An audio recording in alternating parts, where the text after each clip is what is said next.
Donald Trump is surely delusional. He seems to think that he'll actually make it through his full term in office without being impeached and get to run again in 2020. That's the only conclusion one can draw from the anecdote that the New York Times recounted today in its lengthy profile of the president's life in the White House. The paper recounts an incident from this past summer when Trump invited 4 Democratic lawmakers to dinner and quizzed them as they walked through the diplomatic reception room. "Who is going to run against me in 2020?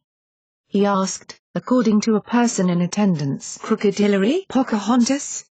His caustic nickname for Senator Elizabeth Warren, Democrat of Massachusetts, who once claimed Native American heritage on an employment form. Senator Bernie Sanders of Vermont, the president opined, would definitely run even if he's in a wheelchair, Mr. Trump added, making a scrunched-up body of a man in a wheelchair. You would think that after the fallout from his imitation of a disabled journalist that Trump would refrain with the physical jokes at other people's expense, but that would be underestimating the president's maliciousness. It's interesting that the 2 politicians that Trump questions his Democratic dinner guests about, aside from his prior opponent, are the 2 standard bearers for the progressive populist wing of the party. Trump knows how to campaign against Hillary, with lies, insinuation, and Russian hackers. The best he's got in his tool chest against Warren and Sanders is a nickname that has little potential for damage to the senator from Massachusetts and an attack on Senator Sanders' age and physical condition. Not necessarily a winning strategy when you live in a glass house. While Trump is 5 years younger than Bernie Sanders,